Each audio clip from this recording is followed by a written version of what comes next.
You do? Like, I think Andy Reid. I see that. I think Tom Selleck. I think Mike Holmgren. I think Andy Reid. It used to be Ditka. And now I think it's Reid. Yeah, but now it's like, it's Andy Reid. Yeah. The visor is universal. Sirianni wears a visor. Yeah. You know? Lane Kiffin wears a visor. Steve Spurrier wore a visor. Oh, the answer is Andy Reid. I'm going Andy Reid. That mustache is such a thorough. Can I see some B-roll of the mustache? I think that's what that right there is not tried by anybody else. You don't see it mimicked. You don't see it copied. It is from a different era. It is from a different time. It is Rumford Brimley-esque. Talk about the coloration, Peter. The coloration is a little bit of a hint of blonde. Look, everything is perfect about it. I love Andy Reid's wife, Tammy Reid. She's one of the great personalities of the league. If you go to any of the league meetings or the owners' meetings, she is like the cheerleader of the NFL. She is so beloved. She pales in comparison to that mustache right there. That is iconic right there. Andy Reid's mustache is a thing of beauty, and it is one of one. Doug Peterson, great visor, yet I've seen the visor on several of them. Okay. I love the close-up right there of the mustache. You can see, by the way, that's not orange hair in there. That's just stained from the ketchup, from the cheeseburger. Gross. My man, Big Absolutely Red. disgusting. Go on. I love the mustache. Forget the visor. The visor you could take on and take off. Anybody can wear it. Look, it's not a part of you. All right? It's an accessory. It's like an earring, a necklace. Take it off. You have a mustache like that, you own it. All right, it takes time to build something like that, to grow something like that. I see that mustache, and you mentioned Mike Ditka. I think about Jeff Fisher. I think about the Walrus. All right, give me Mike Holmgren. He's got a little bit of that going on right there. Give me Tombstone. Give me like every great Westerner had a strong mustache. Sam Elliott. I mean, he's probably the greatest mustache to ever live. There it is. Sam Elliott. Give me that, and he's got to have a little ketchup stain in it too. To be official. I'm going visor here. Go for it. I'm going visor. Make the case. Wearing a visor pisses people off for some reason. It triggers people. They don't like it. It's a loathable headpiece of headwear. I used to wear visors all the time because my head was too big for hats. I used to call it, it's like a convertible. It's a hat with the top down.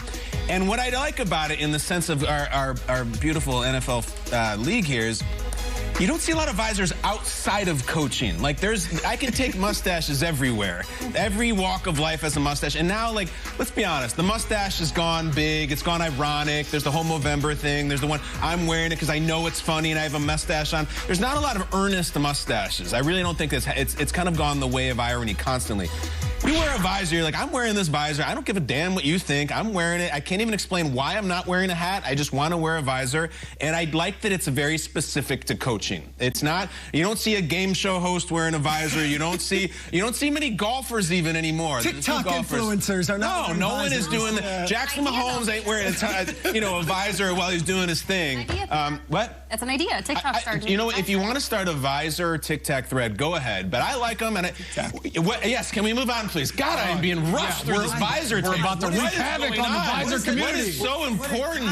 Go ahead. I'm done. NFL 3. I'm done. Yes, go ahead. My goodness. Wreaking havoc on your visors. That's it. I was gonna go. You're gonna say TikTok visor? A TikTok visor. I think we should start a TikTok account about Doug Peterson's visor because it is the more signature look. Specifically because Doug Peterson. This is amazing. No, I know. Doug Peterson's got the flop going, the hair flop, right? And at times I've been worried that like that thing is actually his entire head of hair and he just takes it off and it's almost like a toupee attached to the visor. Sewn in. It's sewn in, right? Although we just saw B-roll of him putting it back on and it wasn't attached to his hair, but I think that'd be amazing. But the majestic hair and the wind and the Jacksonville breeze, mustaches are everywhere. I was actually going to pick Tom Selleck for a segment earlier this week, so like I'm big on the big on the mustache, but Blue Bloods. Blue Bloods, great. But he's on Friends too. But the visor. Please, Kyle, please tell us more about visors. No, I'm not. I think you're onto something, though, for the... Fred Taylor is joining us. The size of the head. Throw a pen at Kyle if you have to stop talking during Throwdown Thursday. Good. All right, rap discussion. Let's bump. And here, Asante Samuel, 58 interceptions in his career. It's amazing. We talk about one of the best interception guys in the entire history. Schrager, real quick, when we walked into the meeting on Wednesday, when we were playing against Asante Samuel, when he was with the Patriots, Kevin Gilbride said, don't even look his way. Like, we're not even going to throw that direction. You see him on the left, that's it. You're going to basically cut the field in half because he was that good. Great player. If he makes that catch in the Super Bowl, Sean, I don't know if you're here right now. All due respect. I'm probably sitting on the couch with Big Earl McCracken. Maybe so.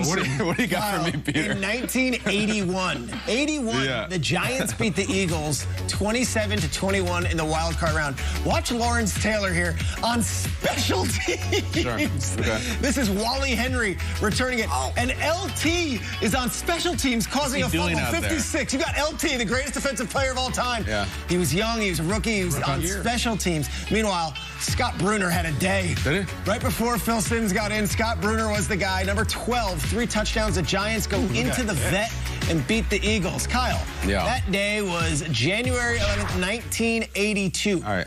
The #1 song in America of January 1982 was Disco? A. Super Freak by Rick James. B. They say these are the best. Sticks. C. Physical by Olivia Newton-John. And D. Lady by the Commodores. All right, well, watching the Physical video, I think that's when I became a man, so I think I was too young at this point. I don't think you say that about when you became a man, Kyle. Tony Braxton made you a different kind of physical. Mariah Carey made you a And then I would regress, and then I become a man again. It's amazing. I mean, that video, it hasn't aged that well, but all right, Peter, I'm just going to go. I remember when MC Hammer's Can't Touch This came out, I thought he made up that hook, and then I'm like, oh, it's actually a Rick James thing. I found out years later. As much as I respect the gentleman of Sticks, Peter, I'm just going to go with A. I'm going to go Rick James. Who the hell knows what's going on in the recording studio at that point? Yeah. I'll go Super Freak, and 82 is a wonderful time. We love Dennis DeYoung. We love Tommy Shaw. We love the boys from Sticks, Mr. Roboto, the whole thing. But you're wrong. Correct answer is Physical. Oh, wow. I became a man young. Let's get the late, great Olivia Newton-John. She debuted it in September of '81. It was the #1 hit all through November. I want to see your body talk. I'm talking. I gotta think, like, because I remember the video, obviously. Yeah. Did MTV just hit, right? I don't know. Must have. What year was Video killed the radios? The Buggles. Yeah. Is that I don't know what year that was. So Olivia Newton-John, may she rest in peace, one of the greats. That was her song, and as she was doing it, LT was making special teams tackles. Got it. I mean, go watch that video, and you cannot believe it. It's offensive and it's erotic. It's just everything all in one. Yeah, and the song's catchy. So it was your childhood. Yeah, Just admit it. pretty much. And how fitting for this game, because Giants Eagles is always physical. It is. It really Are you feeling Giants Eagles, guys? Does it feel like Giants Eagles? Yes. All right. In 2006. The Giants entered the wild card round with losses in 6 of their final 8 games. While the Eagles had won 6 of their last 8 games and were on a 5-game winning streak. They were red hot. It's the second quarter. In this crucial moment in Giants-Eagles, I want to know what happens. We're going to stop it right here. Sean, were you on the Giants this year? Yep. You were. What happens on this play? Here are the choices. A, Jeff Garcia goes for a 49-yard touchdown scramble. B, Brian Westbrook goes on a 49-yard touchdown run. C, Michael Strahan has a key strip sack. Or D, Antonio Pierce has a pick 6 for the New York Giants. We'll go around the table. Start with Jamie. Oh, God. I'll go C. I'm just going to go right to the heart of it. Michael Strahan's strip sack. I don't think Pierce could get a pick 6 from that far. Listen, Peter, I'm going to go Westbrook. Westbrook was the greatest playmaker out there for me. I'm going to go Westbrook. Yeah, I like the Westbrook one, too. I tell you what, Antonio Pierce didn't want to cover him either when he was out in the flat. I'll go with B as well. Okay. This was Tiki Barber's last game as a New York Giant. Tiki would have 140 yards on the ground in a loss because he was outdone by Joe Buck and Troy Aikman. Tell us who. As Garcia moves around, here's Westbrook. Breaks it down inside the 40. Still on his feet. Westbrook. Wow. Touchdown. 49 yards for Brian Westbrook. Yeah, it's just straight off tackle. I mean, there's a number of guys who had opportunities to make plays on him, but you can tell Brian Westbrook out in space. He's got an ability to make people miss.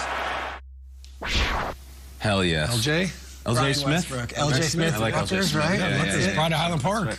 Jamie, Kyle grew up and was in New Jersey, now New York. Sean, of course, Giants. I grew up. As our Minnesota faction of the show, when you see us like geeking out over Eagles, Giants, can you feel the rivalry here at the table? I feel the rivalry. I feel jealousy. I feel that I realize when you grow up not in this region, but then when you move here, the historic appreciation I think that you have to adopt for what exists here. Not like, honestly, not just in the NFL, like in like the original 6, like hockey, like just sports here, Yankees, like it's just great. It's old. And it makes me jealous because like names on those, like the options, every option seemed like the right answer, and it's because the names on those teams were so national at the time, you know? Like, I think about, like, Vikings when I was in high school. All these things happened when I was in high school. And it just, the names don't, like, ring the bell as much as, like, oh, yeah, Brian Westbrook. Like, let's go. All respect to Joe Webb, no less. Let's go from here. We've got more awesome stuff. We talked about other games, too.